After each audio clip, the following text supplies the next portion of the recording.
அன்பு தமிழ் நெஞ்சங்களுக்கு மெர்சல் கெலாட்டாவின் அன்பு வணக்கம். வாங்க இன்றைய காணொளி இதோ.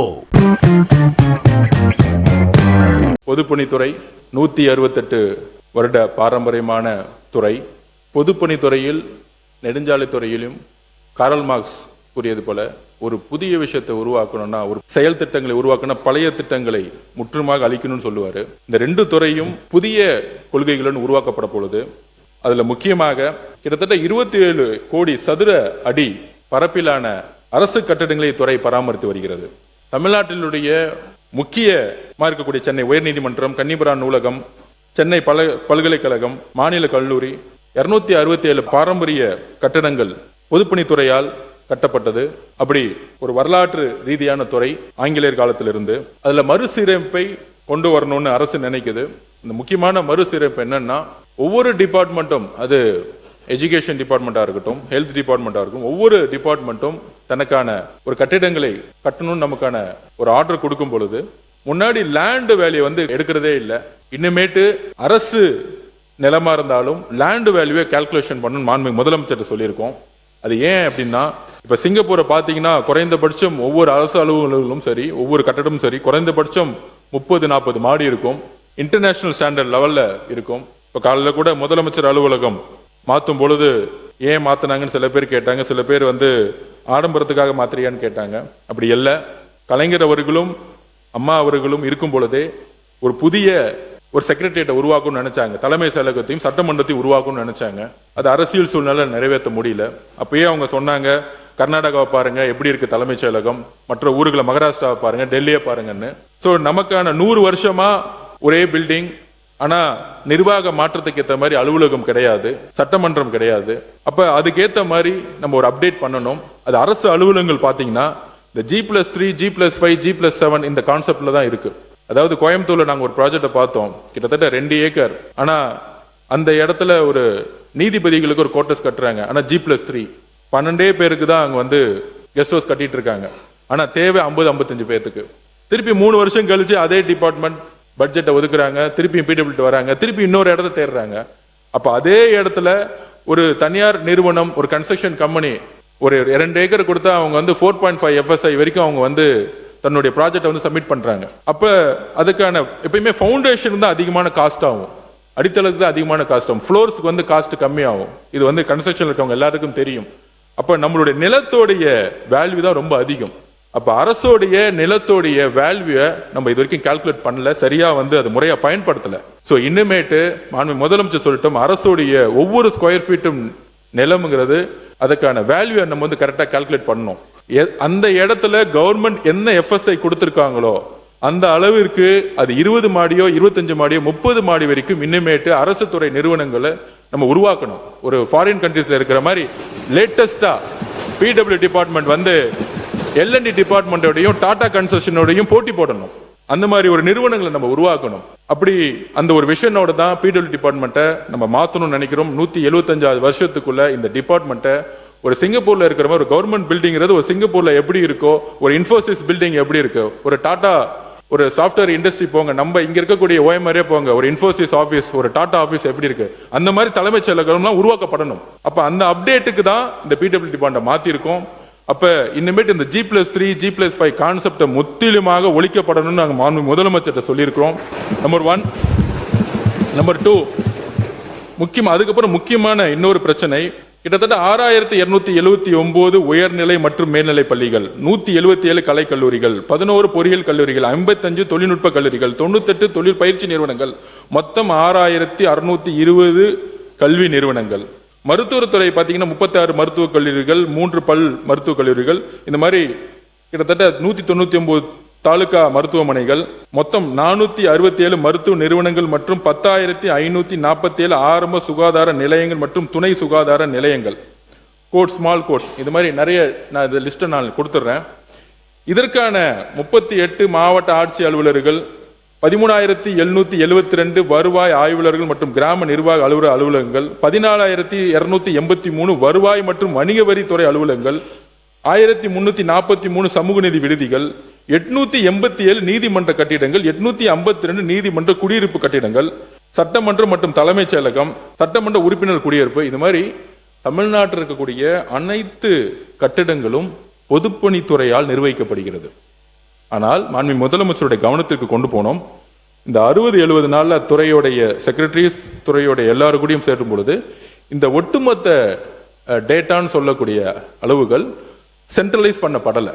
குறிப்பாக பள்ளி கல்வித்துறை அமைச்சருக்கான பிரச்சனை என்னன்னா, பொதுப்பணித்துறை மெயின்டைன் பண்றாங்க, ஆனா சர்வே எடுத்து எத்தனை ஸ்கூல்ல எல்லா பில்டிங்கும் தரமா இருக்கா, எத்தனை ஸ்கூல்ல பாத்ரூம் இல்ல, பெண்கள் ஸ்கூல்ல வந்து எங்கெங்க டாய்லெட் இல்ல, இந்த டேட்டாவை வந்து எடுக்க சொன்னா அது பொதுப்பணித்துறை அலுவலகத்தில் இல்லை.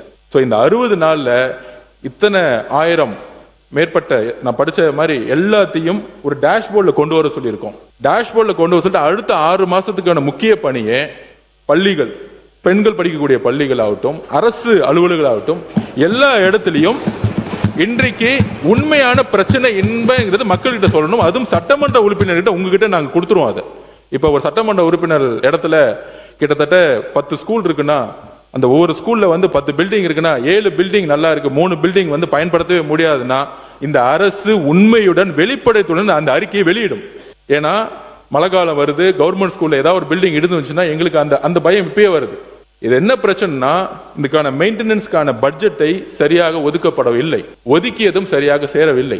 அப்ப இதை ஒரு போர்க்கால அடிப்படையில் இத்தனை 1000 buildings, government building, schools, medical college, மண்மிகு மருத்துவத்துறை அமைச்சர் அவருடைய பிரச்சனை, ஹாஸ்பிட்டல் சரியில்லை, ஒரு பிரைவேட் ஹாஸ்பிட்டல் நல்லா இருக்கு ஆனா கவர்மெண்ட் ஹாஸ்பிட்டல், அதை சிவில் ஒர்க்கை நிர்வகிக்கிறது பொதுப்பணித்துறை. அப்ப அதுக்கான பட்ஜெட் பாத்தீங்கன்னா 300 கோடி ரூபாய் இங்க இருந்து வருது, 1000 கோடி ரூபாய் இங்க வருது. அதுக்கான பட்ஜெட் பத்தல. இத்தனை 1000 ஸ்கூல்ஸ், இத்தனை 1000 மருத்துவமனைகள், government building, court, small courts, எல்லாத்துக்கும் நீதிமன்றங்கள், எல்லாத்துக்கும் சரியான பட்ஜெட் இல்லாதனால பெயர் அளவுக்கு பட்ஜெட்டை ஒதுக்கி அதை ஒரு மெயின்டெனன்ஸ் மட்டுமே செய்யும் பொழுது கிட்டத்தட்ட அதோட அறிக்கை இன்னும் 3 மாசத்துல வந்துடும். எனக்கு கிட்டத்தட்ட 1000 கணக்குல இருக்கு. இதையெல்லாம் சென்ட்ரலைஸ் பண்ணி டேஷ்போர்ட் கொண்டு வந்து சட்டமன்ற ரீதியாக அதை பிரிச்சு சட்டமன்ற உறுப்பினர்களுக்கு எந்தெந்த பில்டிங் எங்கெங்க இருக்குங்கிறத டேட்டாவை கையில கரெக்டா கொடுத்து, சாம்சங் டேப் மூலமா கையில கொடுத்துட்டு, அவங்க கையில கொடுத்து அவர்கள் அந்த இடத்த எந்த அளவிற்கு பணி நேர்மையுடன் அந்த மெயின்டெனன்ஸ் ஒர்க் செய்யுங்கிற ரிப்போர்ட்டை சட்டமன்ற உறுப்பினர்கள் தாக்கல் செய்யணும். அந்த அளவுக்கு வெளிப்படை தன்மையுடன் இந்த மெயின்டெனன்ஸ் ஒர்க்கை ஊழல் இல்லாமல் மாண்புமிகு முதலமைச்சர் உருவாக்க சொல்லியிருக்கார். இதுதான் பிடபிள்யூட முக்கியமான ஒர்க். புதிய பில்டிங் கட்டுறது ஒரு புறம் இருந்தாலும் ஆல்ரெடி நம்ம உருவாக்கின ஆயிரக்கணக்கான இந்த பில்டிங்கான மெயின்டெனன்ஸ் சரியில்லை. அதனால தான் கவர்மெண்ட் ஹாஸ்பிட்டல் போனா ஒரு பிரைவேட் ஹாஸ்பிட்டல் மாதிரி கிளீனா இல்லை. அதனால தான் ஒரு கவர்மெண்ட் ஸ்கூலுக்குள்ள போனா ஒரு பிரைவேட் ஸ்கூல் மாதிரி இல்லை. ஏன்னா வருஷம் ஒவ்வொரு 3 மாதத்துலயும் இதை மெயின்டெனன்ஸ் பண்ணி இருக்கணும், சரியாக மெயின்டெனன்ஸ் பண்ணப்படல. இந்த ஒர்க்கை வந்து நாங்க இது ஒரு முக்கிய குறிக்கோளா நாங்க கொண்டு வர போறோம். மாண்புமிகு பேரவைத் தலைவர்களே, பொதுப்பணித்துறையுடைய அறிவிப்பு தலைப்பை மட்டும் படிக்கிறேன். நம்பர் 1, அனுமதித்தக்க அதிகபட்ச பிரீமியம் FSI முழுமையாக பயன்படுத்தப்பட்டு பன்னடுக்கு எழில்மிகு மற்றும் உலக தரத்திலான கட்டணங்களை அமைத்தல். பணி வாய்ப்புக்காக காத்திருக்கும் பொறியியல் பட்டதாரிகளுக்கு பொதுப்பணித்துறை ஒப்பந்தங்களில் சலுகையுடன் வாய்ப்பு வழங்கப்படும். இதுதான் மாண்பு சட்டமன்ற உறுப்பினர் சொன்னாரு. ரூபாய் 1 கோடி வரை திட்ட மதிப்புள்ள பொதுப்பணித்துறை ஒப்பந்தங்களில் பணி வாய்ப்புக்காக காத்திருக்கும் தகுதி வாய்ந்த பொறியியல் பட்டதாரிகளுக்கு அன்எம்ப்ளாய்ட் இன்ஜினியரிங் கிராஜுவேட் சலுகையுடன் பங்கேற்க வாய்ப்பு வழங்கப்படும்.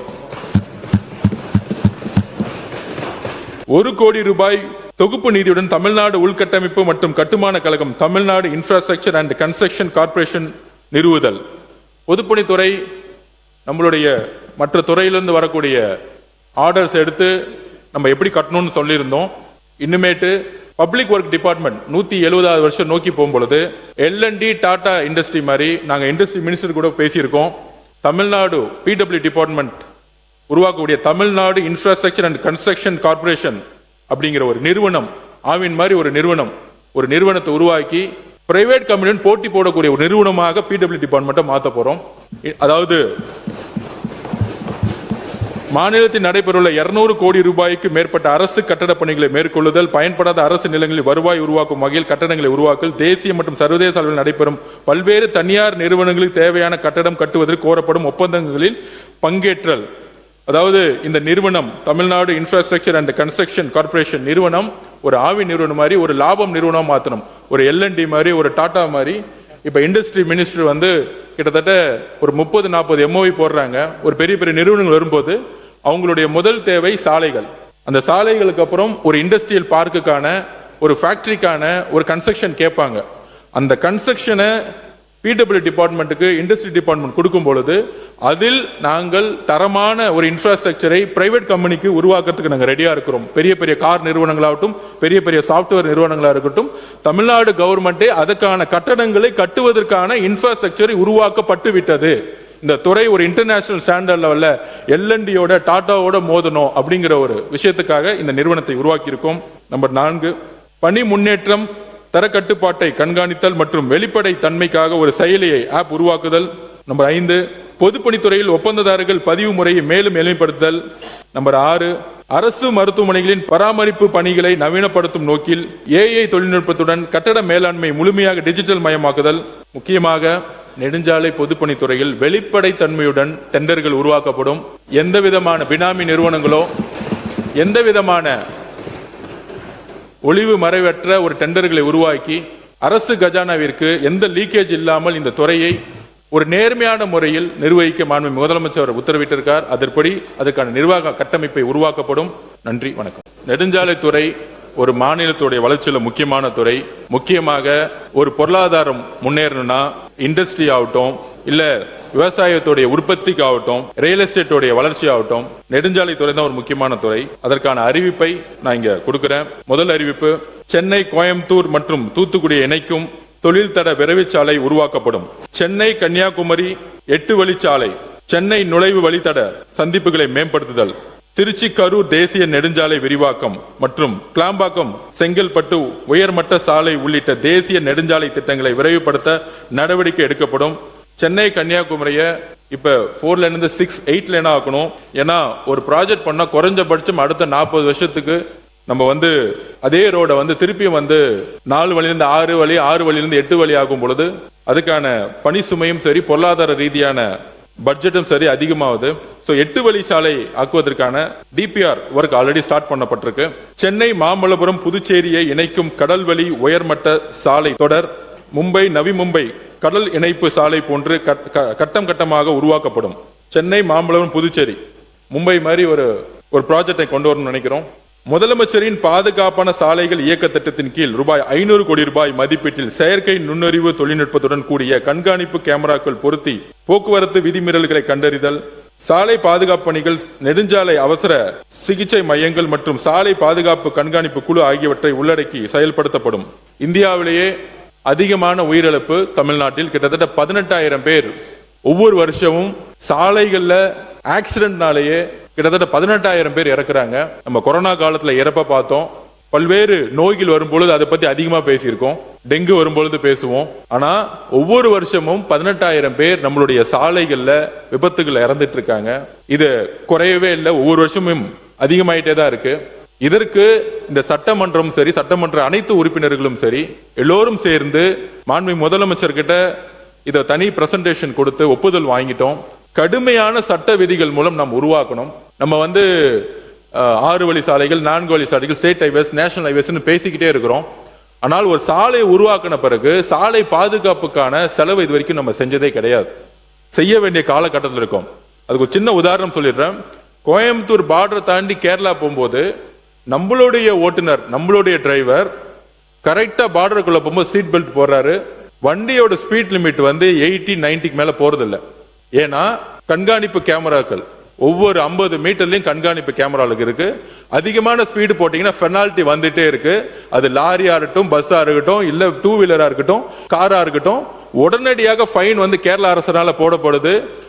ரோட்ல காரோ பஸ்ஸோ லாரியோ போகும்போது டிரைவருக்கான விழிப்புணர்ச்சியை கடுமையான சட்டங்கள் மூலமா கொடுத்திருக்காங்க. ஆனா நம்மளுடைய ரோட்ல அதிகபட்சமா 180 கிலோமீட்டர், 160, 140, 120 நம்ம ஸ்பீட் போயிட்டு இருக்கோம். நம்மளே இங்க நிறைய பேர் போயிருப்போம். ஹைவேஸ்ல, நேஷனல் ஹைவேஸ்ல 100 கிலோமீட்டருக்கு மேல ஸ்பீடு போக கூடாது. ஸ்டேட் ஹைவேஸ்ல 80 கிலோமீட்டருக்கு மேல ஸ்பீட்ல போக கூடாது. இதுதான் சட்டம். இந்த சட்டத்தை மாண்புமிகு முதலமைச்சர் கடுமையாக அமல்படுத்த சொல்லியிருக்கிறார். இன்றையிலிருந்து 6 மாசம் டைம் கொடுக்க சொல்லியிருக்கார் மாண்புமிகு முதலமைச்சர். 6 லிருந்து 8 மாசம் 2027 கேரளா போல தமிழ்நாட்டில் கிட்டத்தட்ட 70,000 கிலோமீட்டர் மட்டுமல்ல, அனைத்து நேஷனல் ஹைவேஸ், ஸ்டேட் ஹைவேஸ் எல்லா ரோட்லயும் கேமராக்கள் பொருத்தப்பட்டு நம்மளுடைய உயிர் சாலைகள்ல ரோட்ல வண்டி ஓட்டுனதுக்காகவே நடந்து போறவங்க, பைக்ல போறவங்க நிறைய பேர் இறந்துட்டே இருக்காங்க. ஒரு உயிர் கூட போகாம வரக்கூடிய காலங்களில் கடுமையான செய்தி. கேரளால சக்சஸ் ஆயிருக்கு, 5% 7% டிக்ரீஸ் ஆயிருக்கு, இறப்புகள் டிக்ரீஸ் ஆயிருக்கு. நம்மளுடைய எடுத்த லேட்டஸ்ட் சர்வே இதுதான். கடைசி 90 நாட்கள்ல நாங்க அனலைஸ் பண்ணிட்டு இருந்தோம் இந்த டிபார்ட்மெண்ட்ல.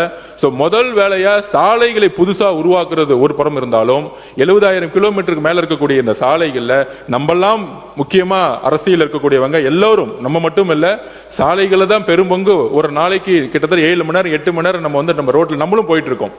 அப்ப ஒரு பக்கம் லிக்கர்னால டிரைவிங் ஒண்ணு, இன்னொரு பக்கம் ஹை ஸ்பீட், இன்னொரு பக்கம் சாலை விதிகளை மதிக்காம இருக்கிறது. அப்ப இதை கண்காணிக்கணும்னா தமிழ்நாடு முழுவதும் அனைத்து சாலைகளும் கேமராக்கள் ஏஐ மூலம் பொருத்தப்பட வேண்டும். அதை கடுமையான சட்டங்கள் மூலம் பெனால்டி போட்டு வசூலிச்சாதான் ஒவ்வொரு வாகன ஓட்டுநர்களுடைய ஓனர்ஸ் கரெக்டான ஒரு அவேர்னஸ் கொண்டு வர முடியும். இதை அடுத்த 2027 இருந்து கடுமையான சட்டங்கள் மூலம் நம்ம அமல்படுத்த போறோம்ங்கிறத நாங்கள் இங்க பதிவு பண்ணிக்கிறோம். அடுத்து வெற்றி சட்டமன்ற உறுப்பினர் சாலை மேம்பாட்டு திட்டம். வெள்ளிக்கிழமை வரைக்கும் இங்க இருக்கக்கூடிய சட்டமன்ற உறுப்பினர்கள் இங்க இருக்கக்கூடிய 2வது தளத்துல உங்களுடைய கோரிக்கைகள் எல்லாத்தையுமே நீங்க எங்ககிட்ட கொடுத்திருக்கீங்க. ஆனா அடுத்த 3 நாளைக்கு மதியானம் 2 மணிலிருந்து ஈவினிங் 6 மணி வரைக்கும் துறை சார்ந்த செக்ரட்டரிஸ், இன்ஜினியர்ஸ், சிஇஸ் எல்லாருமே அந்த ரூம்ல இருப்பாங்க. 234 சட்டமன்றங்களையும் ஒரே மாதிரி எங்களுடைய தலைவர் பார்க்க சொல்லியிருக்காரு. அதுல நிறைய பேர் அவுட்டர் ரிங் ரோடு கேட்டிருக்காங்க. சட்டமன்ற உறுப்பினர்களுக்கு தெரியும் எந்த சாலை வேணும் எந்த சாலை வேணாம் அப்படின்னு. சி அவர்களிட்ட உத்தரவிட்டு இருக்காரு, சட்டமன்ற உறுப்பினரோட கோரிக்கை கேட்டு ப்ராஜெக்ட் கொண்டு வாங்க அப்படின்னு. சோ பட்ஜெட் 21,000 கோடி ரூபாய் 22,000 கோடி இருந்தாலும் அதுல பெரும்பங்கும் சட்டமன்ற உறுப்பினர்களோட கோரிக்கை கேட்டு ஹைவேஸ் டிபார்ட்மெண்டோட ப்ராஜெக்ட் செய்யுங்கன்னு சொல்லியிருக்காரு. சாலைகளை சீரான முறையில் பள்ளங்கள் இல்லாமல் பராமரிக்க செயல்திறன் அடிப்படையிலான சாலை பராமரிப்பு, தொழில்நுட்ப கண்காணிப்பு மற்றும் நம்ம சாலை செயலி மேம்பாட்டை உள்ளடக்கிய சீரான சாலை திட்டம் 250 கோடி ரூபாய் மதிப்பில் செயல்படுத்தப்படும். இந்த ஹைவேஸ் டிபார்ட்மெண்ட்ல பெரிய பிரச்சனை என்னன்னா பேட்ச் ஒர்க்னு சொல்றது. கிட்டத்தட்ட 30-40% பேட்ச் ஒர்க்காக சொல்லப்படப்படுது. ஒரு கான்ட்ராக்டர் ரோடு எடுக்கிறாங்க, குறைந்தபட்சம் 5 வருஷம் 6 வருஷம் ரோட அவங்க தரமான ரோடு கொடுக்கணும்னு சொல்றோம். ஆனா அதே ரோட்ல பேட்ச் ஒர்க்னு சொல்லிட்டு 30-40% செலவு செஞ்சுட்டு இருக்கோம். இந்த பேட்ச் ஒர்க்னு சொல்லக்கூடிய இடத்துல அதிகமான ஊழல் நடந்திருக்கு. அதை வெள்ளையறிக்கையில் நாங்க சொல்லுவோம். அதனால இந்த பேட்ச் ஒர்க்கை எப்படியாவது முற்றுமையாக ஒழிக்க இந்த திட்டத்தை கொண்டு வந்திருக்கோம். சென்னை, மாம்பலம், புதுச்சேரி இடையே கடல்வழி பயணிகள் படகு போக்குவரத்து சேவையை தொடங்க நடவடிக்கை எடுக்கப்படும். சென்னையின் கலங்கரை விளக்கம் முதல் அடையாறு திருவிக பாலம் வரை உயர்மட்ட சாலை அமைக்கப்படும். வட சென்னையின் பெருகி வரும் போக்குவரத்து தேவைகளை கருத்தில் கொண்டு வியாசார்பாடியில் உள்ள ரயில்வே மேம்பாலம் நீட்டிக்கப்படும். சென்னையில் வியாசார்பாடி, கொருக்குப்பேட்டை மற்றும் வடசென்னை பகுதிகளை நகரின் மத்திய பகுதிகளுடன் இணைக்கும் பேசின் பிரிட்ஜ் சந்திப்பில் அமைந்துள்ள குறுகலான பாலங்கள் அகலப்படுத்தப்படும்.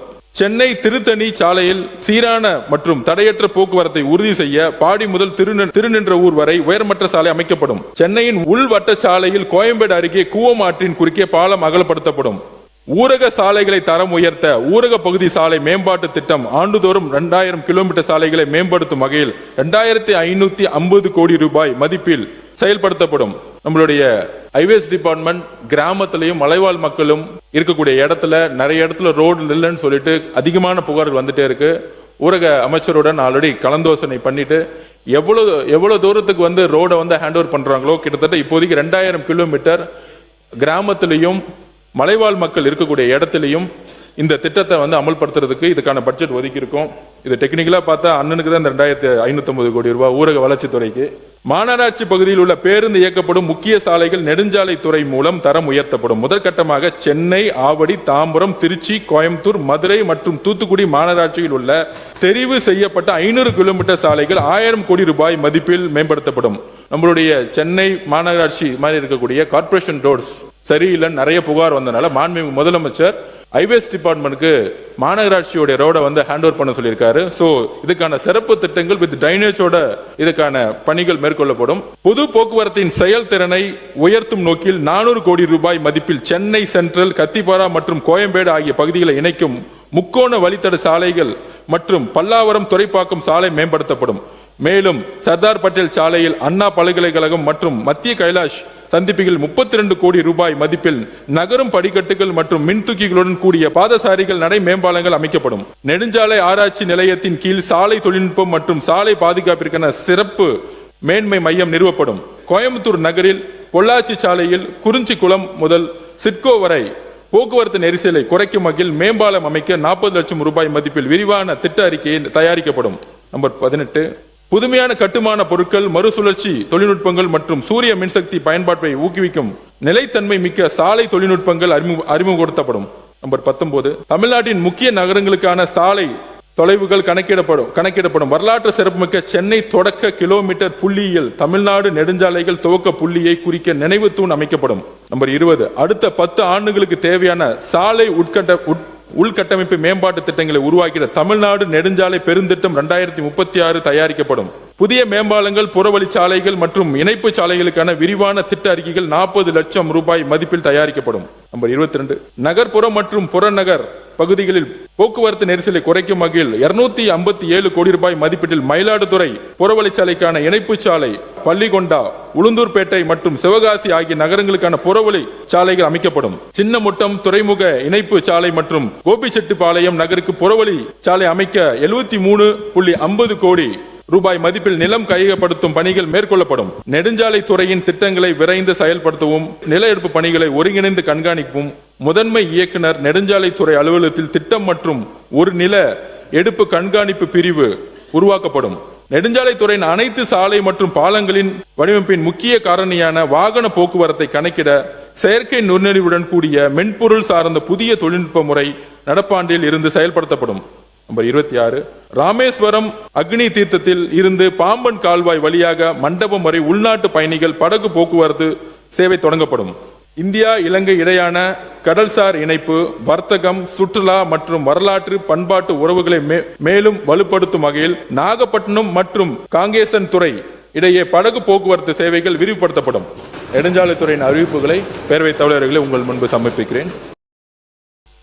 2036 ஒலிம்பிக் போட்டிகளை இலக்காக கொண்டு 8 முதல் 18 வயதுக்குட்பட்ட விளையாட்டில் திறமையான இளம் மாணவ மாணவரை அடையாளம் கண்டு எதிர்கால ஒலிம்பிக் சாம்பியன்களாக உருவாக்க SDT திறன் கண்டறிதல் பிரிவு, SDT talent research wing TRW ரூபாய் 5 கோடி மதிப்பீட்டில் ஏற்படுத்தப்படும். நம்பர் 2, தமிழ்நாட்டில் தற்போது 27 மாவட்டங்களில் மாணவர்களுக்கான 25 விளையாட்டு விடுதிகளும் மாணவியருக்கான 19 விளையாட்டு விடுதிகளும் என மொத்தம் 44 விளையாட்டு விடுதிகள் உள்ளன. அனைத்து மாவட்டங்களிலும் மாணவ மாணவியர்களுக்கான புதிய விளையாட்டு விடுதிகள் ஏற்படுத்தப்படும். மேலும் அனைத்து விளையாட்டு விடுதிகளும் மாற்றுத்திறனாளி விளையாட்டு வீரர் வீராங்கனைகள் தங்கி பயிற்சி பெறுவதற்கு தேவையான சிறப்பு வசதிகள் ஏற்படுத்தப்படும். 38 டிஸ்ட்ரிக்டும் நம்ம விளையாட்டு விடுதிகளை ஓபன் செய்ய போறோம். 3, தமிழ்நாடு விளையாட்டு மேம்பாட்டு ஆணையத்தின் கட்டுப்பாட்டின் கீழ் இயங்கி வரும் அனைத்து விளையாட்டு விடுதிகளும் நவீனமயமாக்கப்பட்டு குளிர்சாதன வசதிகள் ரூபாய் 15 கோடி மதிப்பீட்டில் ஏற்படுத்தப்படும். இந்த 38 ஸ்போர்ட்ஸ் ஹாஸ்டல்லையும் குளிர்சாதன வசதி ஏசி அனைத்து விளையாட்டு வீரர்களுக்கும் ஏற்படுத்தி கொடுக்கப்படும். ஒலிம்பிக் மற்றும் சர்வதேச விளையாட்டு போட்டிகளில் பதக்கங்கள் வெல்லும் நோக்கில் 10 ஒலிம்பிக் சிறப்பு விளையாட்டு மையங்கள், ஒலிம்பிக் சென்டர் ஆஃப் எக்ஸலன்ஸ் அமைக்கப்படும்.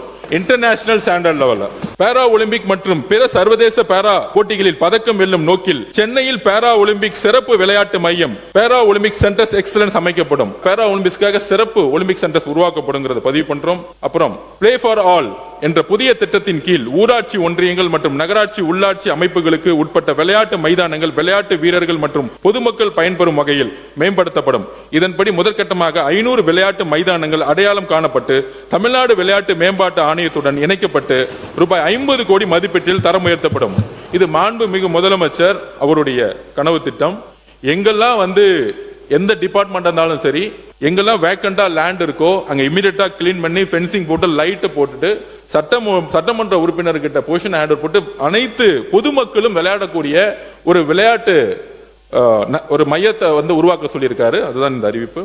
விளையாட்டில் சிறந்து விளங்கும் மாணவ மாணவியருக்கு தொழில்முறை கல்லூரிகளில் விளையாட்டு இடஒதுக்கீட்டின் கீழ் தற்போது வழங்கப்பட்டு வரும் இருக்கைகளின் எண்ணிக்கை உயர்த்தப்படும். பெரம்பூர் மற்றும் வில்லிவாக்கம் சட்டமன்ற தொகுதிகளில் விளையாட்டு வீரர் வீராங்கனைகள் மற்றும் பொதுமக்கள் பயன்பெறும் வகையில் புதிய பல்நோக்கு விளையாட்டு அரங்குகள் அமைக்கப்படும். சென்னை ஜவஹர்லால் நேரு உள் விளையாட்டு அரங்க வளாகத்தில் தேசிய மற்றும் சர்வதேச அளவிலான போட்டிகளில் வீரர் வீராங்கனைகள் சிறப்பான சாதனைகள் படைப்பதற்கு தேவையான உயர்தர பயிற்சி மற்றும் வசதிகளை வழங்கும் வகையில் சர்வதேச தரத்திலான பல்தள விளையாட்டு வளாகம் high rise multi sports centre உருவாக்கப்படும். அதாவது சைனாலாம் பாத்தீங்கன்னா கிட்டத்தட்ட ஒரு 30 ஃப்ளோர்ல எல்லா இண்டோர் கேமையும் கொண்டு வந்துருவாங்க. அது பாஸ்கெட் பால் ஆகட்டும், வாலிபால் ஆகட்டும். அந்த மாதிரி ஸ்டேடியம் முன்னாடி G+3 G+4 தான் இருந்துச்சு. ஒரு குறைஞ்சபட்சம் ஒரு 20 மாடியில ஒரு பெரிய சென்டர்ஸ் உருவாக்க போறதுங்கிறது அதோட பதிவு Nehru ஸ்டேடியத்துல.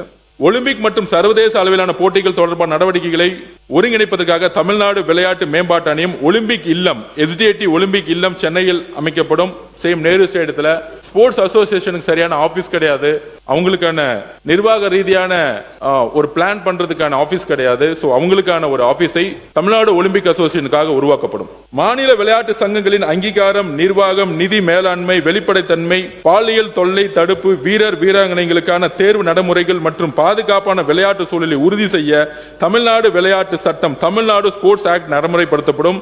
Tamil Nadu Olympic அசோசியேஷனுடைய general secretary நானு, பாஸ்கெட்பால் ஃபெடரேஷன் ஆஃப் இந்தியாவுடைய பிரசிடென்ட் நானு, தமிழ்நாடு பாஸ்கெட்பால் அசோசியேஷனுடைய பிரசிடென்ட் நானு. ஸ்போர்ட்ஸை மாநில அரசு கீழே இருந்தாலும் ஒவ்வொரு விளையாட்டையும் ஒவ்வொரு சங்கம் தான் நிர்வகிக்குது. ஆனால் இந்த விளையாட்டு சங்கங்களுடைய பிரச்சனையினால நம்மளுடைய விளையாட்டு வீரர்கள் வீராங்கனைகளுடைய பாதிப்பு மிகப்பெரிய பாதிப்பு. பேட்மிண்டன்ல கிட்டத்தட்ட 10 வருஷம் எலெக்ஷன் நடந்தாம இருந்துச்சு, அந்த அன்புமணி எனக்கு தெரியும். அப்படி ஒரு எலெக்ஷனோ இல்ல கோர்ட்லயோ அந்த பிரச்சனை இருந்துச்சுன்னா தமிழ்நாடு விளையாட்டு மேம்பாட்டு ஆணையமே அந்த அசோசியேஷனை டேக் ஓவர் பண்ணிக்குவோம், நம்மளே மேட்ச் எடுத்து நடத்துவோம். கோர்ட்ல அந்த பிரச்சனை சரியாகிற வரைக்கும் விளையாட்டு வீரர்களுக்கான பாதுகாப்பை நம்ம உருவாக்கி கொடுப்போம். தேசிய அளவிலான அனைத்து விளையாட்டு போட்டியில் தமிழ்நாட்டின் சார்பில் பங்கேற்கும் வீரர் வீராங்கனைகளுக்கு விமான பயண கட்டணம் மற்றும் பிளேயிங் கிட் தமிழ்நாடு விளையாட்டு மேம்பாட்டு ஆணையத்தின் மூலம் வழங்கப்படும். இது முக்கியமான அறிவிப்பு. மாண்பு முதலமைச்சருக்கு நன்றி. அதாவது கிட்டத்தட்ட 36 அசோசியேஷன்ல இருந்து பாஸ்கெட்பால், வாலிபால், அத்லெட்ஸ் சொல்லிட்டு விளையாடுறதுக்கு சவுத் இந்தியாவை தாண்டி அதிகமா பஞ்சாப் போவாங்க, டெல்லி போவாங்க, உத்தரகாண்ட் போகும்போது ட்ரெயின்ல போகும்போது கிட்டத்தட்ட 3 நாள் ஆகும். சோ தமிழ்நாட்டில் யார் யாரெல்லாம் அண்டர் 13, அண்டர் 16, அண்டர் 18 எந்த வயசு கேட்டீங்களும் தமிழ்நாடு கிட்டுன்னு போட்டுட்டாலே அது SDAT தமிழக அரசு அவங்களை பாதுகாக்கும். அவங்களுக்கான அனைத்து பிளைட் டிக்கெட்ஸும் SDAT புக் பண்ணும், தமிழ்நாடு அரசே புக் பண்ணும். பிளைட்ல பிளேயர்ஸ் போயிட்டு வரதுக்கான அனைத்து வசதிகளையும் தமிழ்நாடு அரசு செஞ்சு கொடுக்கும். தமிழ்நாட்டு விளையாட்டு வீரர்கள் ஒலிம்பிக் போட்டிகளில் பதக்கம் வெல்வதற்கு தேவையான சிறப்பு பயிற்சிகளை அளிப்பதற்காக கூடுதலாக 10 வெளிநாட்டு பயிற்சிகளும் 10 நிமிடத்திலும் பயிற்சிகளும் நியமிக்கப்படுவார். ஃபாரின் கோச்சஸ் நம்ம அப்பாயின்மெண்ட் பண்ண போறோம். அங்கீகரிக்கப்பட்ட தேசிய விளையாட்டு கூட்டமைப்புகள், மாநில விளையாட்டு சங்கங்கள் தமிழ்நாட்டில் நடத்தப்படும் சர்வதேச, தேசிய மற்றும் மாநில அளவிலான போட்டிகளை தமிழ்நாடு விளையாட்டு மேம்பாட்டு ஆணையத்தின் விளையாட்டு அரங்கில் கட்டணமின்றி நடவதற்கு அனுமதி வழங்கப்படும். முன்னாடி நேரு ஸ்டேடியத்தில் எந்த அசோசியேஷன் நேஷனல்ஸோ இன்டர்நேஷனல் மேட்ச் நடத்தினா கிட்டத்தட்ட 10 நாள் மேட்ச் நடத்தினா 30 லட்சம் ரூபாய் நாங்க ஃபீஸ் பே பண்ண வேண்டியிருக்கோம் ஒரு அசோசியேஷன். இப்ப national level, international level match நடத்தினா எல்லாமே ஃப்ரீங்கிறத நாங்க இங்க பதிவு பண்றோம், விளையாட்டை மேம்படுத்துவதற்காக. எலைட் மற்றும் MIMS திட்டத்தின் கீழ் தகுதி பெறும் அனைத்து விளையாட்டு வீரர் வீராங்கனைகள் நிதியுதவி வழங்கப்படும். CDS திட்டத்தின் கீழ் தகுதி பெறும் வீரர் வீராங்கனைகளின் எண்ணிக்கை 200 இருந்து 300 உயர்த்தப்படும். மேலும் MIMS மற்றும் CDS திட்டங்களின் கீழ் தற்போது வழங்கப்பட்ட ஒரு நிதியுதவி உயர்த்தி வழங்கப்படும். தமிழ்நாட்டின் பாரம்பரிய விளையாட்டான கபடி, கோகோ, சிலம்பம், களரிப்பட்டு, மல்லர் கம்பம் உள்ளிட்ட விளையாட்டுகளை உலக அளவிற்கு கொண்டு செல்லும் வகையில் ஆண்டுதோறும் தமிழ்நாடு கிராமிய பாரம்பரிய விளையாட்டு போட்டிகள் ரூபாய் 42 கோடி செலவில் நடத்தப்படும். மேலும் பெண்களை ஊக்குவிக்கும் வகையில் சிங்கப்பெண் விளையாட்டு திருவிழா நடத்தப்படும். பெண்களுக்கான தனி டோர்னமெண்டை நம்ம நடத்த போறோம் தமிழ்நாடு முழுவதும். ஒலிம்பிக், பாரா ஒலிம்பிக் போட்டிகளில் தங்க பதக்கம் வெல்லும் தமிழ்நாட்டை சேர்ந்த வீரர் வீராங்கனைகளுக்கு வழங்கப்பட்டு வரும் உரிய ஊக்கத்தொகை ஹை கேஷ் இன்சென்டிவ் ரூபாய் 3 கோடியிலிருந்து 5 கோடி ஆகும். வெள்ளி பதக்கம் வெல்லும் வீரர் வீராங்கனைகள் 2 கோடியிலிருந்து 3 கோடி ஆகும். வெண்கல பதக்கம் வெல்லும் வீரர் வீராங்கனைகளுக்கு 1 கோடியிலிருந்து 2 கோடி ஆகும் உயர்த்தி வழங்கப்படும். அதே போன்று ஆசிய, பாரா ஆசிய மற்றும் காமன்வெல்த் போட்டிகளில் பதக்கம் வெல்லும் வீரர் வீராங்கனைகளுக்கு உரிய ஊக்கத்தொகையை உயர்த்தி வழங்கப்படும். ஒலிம்பிக் மற்றும் பாராலிம்பிக் போட்டிகளில் தகுதி பெறும் தமிழ்நாட்டு வீரர் வீராங்கனைகளுக்கு வழங்கப்பட்டு வரும் சிறப்பு நிதியுதவி 7 லட்சத்திலிருந்து 10 லட்சமாக உயர்த்தி வழங்கப்படும். அதே போன்று ஆசிய, பாரா ஆசிய மற்றும் காமன்வெல்த் விளையாட்டு போட்டிகளுக்கு தகுதி பெறும் வீரர் வீராங்கனைகளுக்கு முதல் முறையாக 7 லட்சம் சிறப்பு நிதி வழங்கப்படும். சென்னை நேரு பூங்கா விளையாட்டு வளாகத்தில் புதிய செயற்கை இலை தடகள ஓடுகள பாதை அமைக்கப்படும். மேலும் திருநெல்வேலி மற்றும் திருச்சிராப்பள்ளி மாவட்ட விளையாட்டு வளாகங்களில் உள்ள செயற்கை இலை தடகள ஓடுதள பாதைகள் தலா 9 கோடி மதிப்பீட்டில் சீரமைக்கப்படும். கரூர், கடலூர் மற்றும் கன்னியாகுமரி மாவட்டங்களில் புதிய பல்நோக்கு உள் விளையாட்டரங்கள் தலா 14 கோடியில் மதிப்பீட்டில் அமைக்கப்படும். திருப்பத்தூர், திருவாரூர், கடலூர் மற்றும் திருப்பூர் மற்றும் விளையாட்டு வளாகங்களில் புதிய நீச்சல் குளங்கள் தலா 7.15 கோடி மதிப்பீட்டில் அமைக்கப்படும். தமிழ்நாட்டு விளையாட்டு வீரர்கள் தேசிய மற்றும் சர்வதேச அளவிலான ஸ்கேட்டிங் போட்டிகளில் வெற்றி பெறுவதற்கான வாய்ப்புகளை அதிகரிக்கவும், இளைஞர்களிடையே ஸ்கேட்டிங் விளையாட்டினை ஊக்குவிக்கவும் மாநிலம் முழுவதும் ஸ்கேட்டிங் ரிங் அமைக்கப்படும். விளையாட்டு வீரர்கள் மற்றும் வீராங்கனைகளுக்கு நவீன விளையாட்டு உபகரணங்கள் கிடைப்பதை உறுதி செய்யும் வகையில் அனைத்து மாவட்டங்களிலும் விளையாட்டு உபகரணம் வங்கி, ஸ்போர்ட்ஸ் எக்யூப்மெண்ட் பேங்க் ரூபாய் 15 கோடி மதிப்பீட்டில் ஏற்படுத்தப்படும். சென்னை ஜவஹர்லால் நேரு உள் விளையாட்டு அரங்கில் விளையாட்டு உள்கட்டமைப்பு மற்றும் இதர வசதிகளை மேம்படுத்தும் வகையில் ரூபாய் 25 கோடி மதிப்பீட்டில் மறுசீரமைப்பு பணிகள் மேற்கொள்ளப்படும். மாண்புமிகு முன்னாள் முதலமைச்சர் டாக்டர் செல்வி ஜெயலலிதா பெயரில் சென்னை கீழ்ப்பாக்கத்தில் அமைந்துள்ள ஜே உள் விளையாட்டு அரங்கத்தில் உள்ள உட்கட்டமைப்பு ஆடுகள வசதிகள் மறுசீரமைக்கப்படும். தமிழ்நாடு விளையாட்டு மேம்பாட்டு ஆணையத்தின் கீழ் செயல்பட்டு வரும் அனைத்து விளையாட்டு விடுதிகளிலும் தங்கி பயிலும் பள்ளி மாணவ மாணவியருக்கு அன்றாட விளையாட்டு தேவைகளை பூர்த்தி செய்யும் வகையில் மாதம் 500 வீதமும், கல்லூரி மாணவ மாணவியர்களுக்கு மாதம் 1000 வீதமும் விளையாட்டு வீரர் மேம்பாட்டு மானியம் என்ற புதிய திட்டத்தின் கீழ் வழங்கப்படும். இதற்காக 1.77 கோடி நிதி ஒதுக்கீடு செய்யப்படும். 3% விளையாட்டு இடஒதுக்கீட்டின் கீழ் பணி நியமனம் பெற்றுள்ள விளையாட்டு வீரர் வீராங்கனையின் தொடர்ச்சியான பயிற்சி மற்றும் பதக்க இலக்கை ஊக்குவிக்கும் வகையில் அவர்களுக்கு சிறப்பு தற்செயல் விடுப்பு மற்றும் தினசரி பயிற்சி வழங்க அனுமதி வழங்க புதிய கொள்கை வகுக்கப்படும். பல்வேறு விளையாட்டுகளில் திருநர்களின் டிரான்ஸ்ஜெண்டர்ஸ் பங்கேற்பை ஊக்குவிக்கிறது. அவர்களின் திறன்களை வெளிப்படுத்தவும் மேம்படுத்தவும் திருநர்கள் விளையாட்டு போட்டிகள் முதல் முறையில் தமிழ்நாட்டில் நடத்தப்படும். டிரான்ஸ்ஜெண்டர்ஸ் பொதுவாகவே பார்த்தீங்கன்னா அவங்க ஃபினான்ஸ் ரீதியாக ரொம்ப புவரான சுச்சுவேஷன் இருக்காங்க. ஸோ அவங்கள நமக்கு திருநங்கர்களுக்கான ஒரு விளையாட்டு தனி ஸ்பெஷல் ஸ்டேட் லெவல் டோர்னமெண்ட் நடத்த போறோம். ஒலிம்பிக், ஆசிய, காமன்வெல்த் போட்டிகளில் இடம்பெற்றுள்ள விளையாட்டுகளில் அங்கீகரிக்கப்பட்ட மாநில விளையாட்டு சங்கங்களுக்கு வழங்கப்படும் ஆண்டு மானிய தொகை ரூபாய் 25 லட்சத்திலிருந்து 50 லட்சமாக உயர்த்தி வழங்கப்படும். அதே போன்று தேசிய விளையாட்டு போட்டிகள், கேலோ இந்தியா விளையாட்டு போட்டிகளில் உள்ள விளையாட்டுகளுக்கு ஆண்டு மானியம் 30 லட்சமாக உயர்த்தி வழங்கப்படும். தமிழ்நாடு உடற்கல்வியியல் மற்றும் விளையாட்டு பல்கலைக்கழகத்தில் உலக தரத்திலான பயிற்சியாளர்களை உருவாக்கும் வகையில் தேசிய விளையாட்டு நிறுவனத்தால் அங்கீகரிக்கப்பட்ட விளையாட்டு பயிற்சியாளர் பட்ட படிப்பு diploma in sports coaching national institution of sports அறிமுகப்படுத்தப்படும். மேலும் பள்ளிகளில் உள்ள விடுதி கட்டடங்கள் மற்றும் பல்வேறு கட்டடங்கள் உலக தரத்தில் மேம்படுத்தப்படும். தேசிய மாணவர் படை இயக்குநரகம், குழு தலைமையங்கள் மற்றும் அலகு அலுவலகங்களின் உட்கட்டமைப்பை வசதிகள் ரூபாய் 81 லட்சம் மதிப்பீட்டில் மேம்படுத்தப்படும். கோயம்புத்தூர் மாவட்டத்தில் தேசிய மாணவர் படை பயிற்சிக்காக பல்வேறு நவீன வசதிகளுடன் தேசிய மாணவர் படை NCC பயிற்சி அகாடமி உருவாக்கப்படும்.